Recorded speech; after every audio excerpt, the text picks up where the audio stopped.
From time to time, it is good for mankind to recalibrate their thinking on a variety of subjects, and one of the most important is measuring the value of silver and gold and the dollar. Let's talk about all of those things in this video as we explore.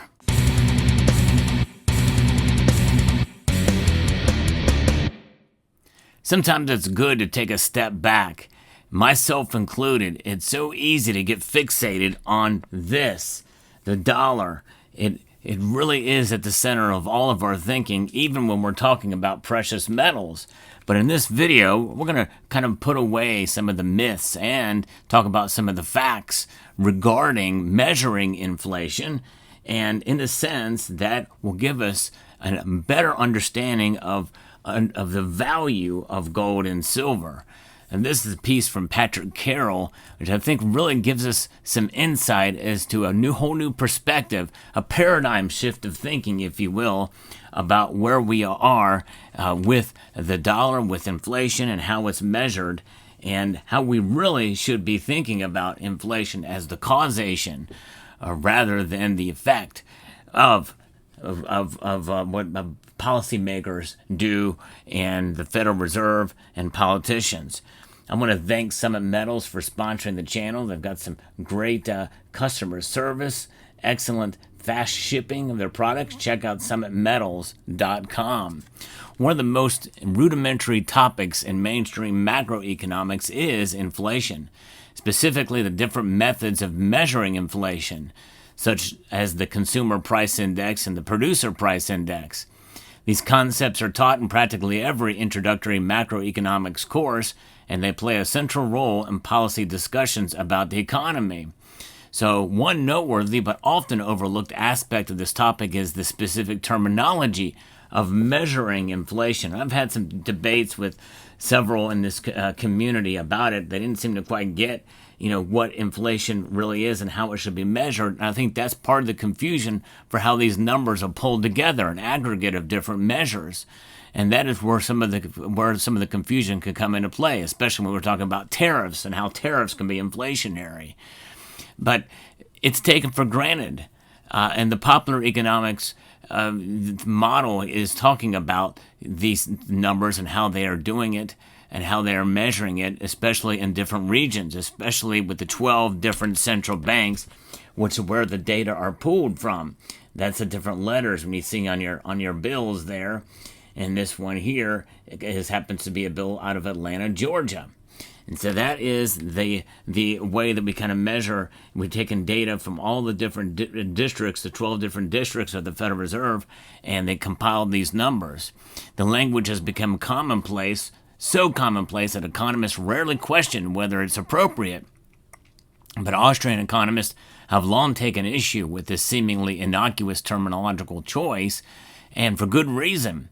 According to the Oxford Advanced Learner's Dictionary, to measure means to find the size, quantity, etc. of something in standard units. We can think of a ruler being used to measure length in centimeters or inches, a thermometer measuring temperature in degrees Celsius or Fahrenheit, or a pressure gauge measuring pressure in PSI, and so on. Central to the concept of measurement is the concept of fixed, universally recognized unit. To measure something is to express some kind of quantity in terms of the relevant unit. We can say this, for example, that a light has a brightness of 5 lumens, or that an object has a mass of 20 kilograms, or that electrical current is flowing at 200 amps. These statements are meaningful measurements because the quantities are relative to a known standard. In these cases, respectively, a lumen, a kilogram, and an amp, it's true that there can be different units for the same phenomenon, but a simple conversion is all that is needed to navigate between different systems of units. And that's exactly right. But that has changed as we have seen with how they measure inflation in the past compared to now. So it quickly becomes clear that something is off with the concept of measurement gets applied to inflation. For instance, can't we really measure inflation? Then what are the units of inflation? Dollars per year? That makes no sense. You wouldn't measure inflation at being $5 a year or $100 per year. Well, what they do is they use percentage. Maybe what economists mean is they are measuring the rate of change in the price level. What are the units of the price level? And my guess it means this from the period before, but it's really how they're measuring them based off of economic activity. Normal economic activity can have an impact because of supply chains and other factors that are used to derive those numbers. Let's say a hurricane hits and the supply chains are slowed down. The velocity of money is going to slow down too, and prices could go up because of price gouging or because of just normal supply and demand fundamentals. Usually it's the latter rather than the former. And so this is where an index number approach is introduced, where the price of a basket of goods in a certain year is taken into a standard of sorts.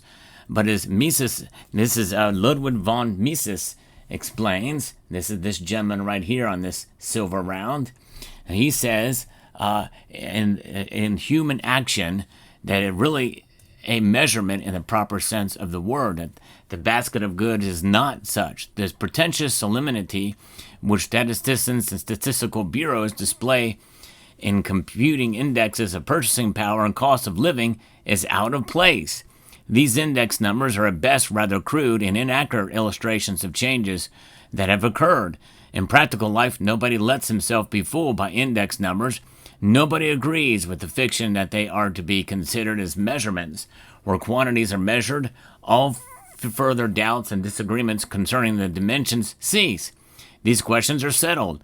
Nobody ventures to argue with the meteorologists about the measurements of temperature, humidity, atmospheric pressure, and all the meteorological data. But on the other hand, nobody acquiesces in an index number if he does not expect a personal advantage from the acknowledgement by public opinion. The establishment of index numbers does not settle disputes and merely shifts them to a field in which the dash of antagonistic opinions and interest is irreconcilable. And that's so true. And the paradoxological orbit of the concept of measurement does not make any sense. In the imaginary and, of course, in the unrealizable state of rigidity and stability, there are no changes to be measured. In the actual world of permanent change, there are no fixed points, objects or qualities or relations in regards to which changes can be measured. And that's exactly right. Wow. And this is why they completely just changed the standard from which inflation is measured by the producer price index and the consumer price index, from how it was measured in the 80s to where it is now. Hence why we have something called shadow stats that gives you the old measurement of inflation. And of course, we still see that inflation is much higher there because of how they used to measure it before. But usually it's the gauge of where it was before in prior measure. And remember, inflation is merely a result of the government spending more than they can take in. Henceforth, the Federal Reserve prints more dollars, prints more of these, further devaluing them, which causes prices to go up. It's really that simple. But the CPI and the PPI, well, they don't really take that into account because they take all these other measures of price changes. Their price changes or price increases is not inflation. They're two completely different things because one's the causation of the other.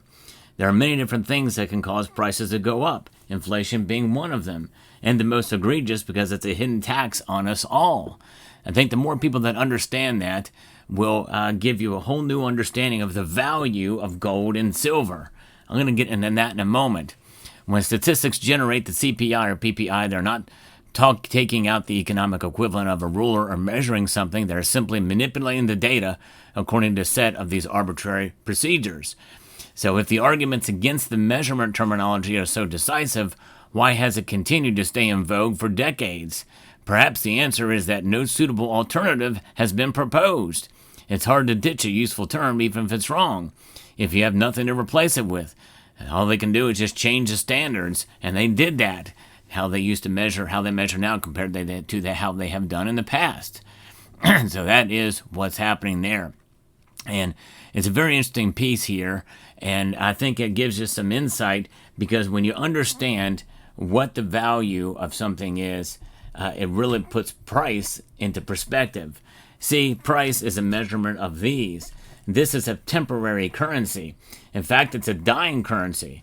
Although I'm not, definitely not so obtuse to be able to think that this thing is not money. It is. It is a store of value. It just happens to be a declining store of value. It's extremely important in the world economy. About 57 to 58% of all the reserves and transactions around the whole world use these. The dollar's hegemony is not going away anytime soon, but it is decreasing. It is under threat. There's no question about that. But the more people that understand that, how important this is, and then in relation to the ultimate important value of what gold and silver are, that have maintained their value. You know, gold and silver have been mentioned in the Bible hundreds of times, and a lot of those in a monetary sense. But when you think about that and how long it's been around, long before even the New Testament was written, but throughout the time and through creation, gold and silver hold a very special place in civilization and human history. But of course, the United States Constitution recognizes gold and silver in Article 1, Section 10, and it has not been challenged by any politician, by any state. In fact, states have grasped that concept to be recognized gold and silver as legal tender. They maintain their value. And throughout the course of American history, that has maintained itself to be true. No matter what happens to certain avenues and price movements from one day to the next, from 1 week to the next, from 1 year to the next. And this is the largest commonly distributed gold coin in the United States history. The $20 gold piece is called the double eagle because the standard was the eagle, the $10. This is the smallest commonly circulated silver coin on the planet in the United States of America. And this is the Winged Liberty dime, also known as the Mercury dime. And each of those have maintained their value through the course of history. Whereas the dollar, this essentially has lost about 99% of its value. So essentially, if you were to take this, and it was issued in 1913 when the Federal Reserve Act was enacted into law, it would have been worth this today. That puts it into perspective. You know, when it's been 98, 99% loss of value through the course of time, because this is bad money or unsound money. This is sound money. And that's something that we need to really be reminded of and have an understanding of what gold and silver have done throughout history.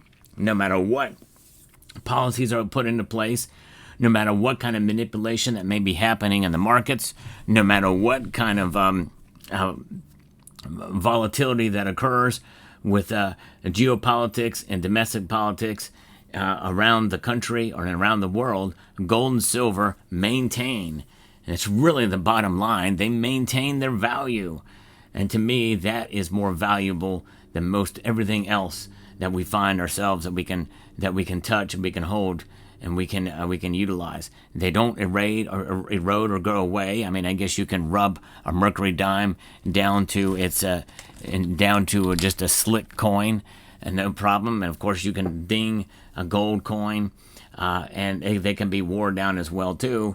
But those gold atoms, and silver atoms, they just dissipate, and they don't really truly go away. And I think that's remarkable. So there you have it. Let me know what your thoughts are in the comment section down below. Hope you found this video informative, insightful, and educational. Check out these videos here. And I want to extend a multitude of gratitude to you all for watching and encourage you to please rate, share, comment, and subscribe.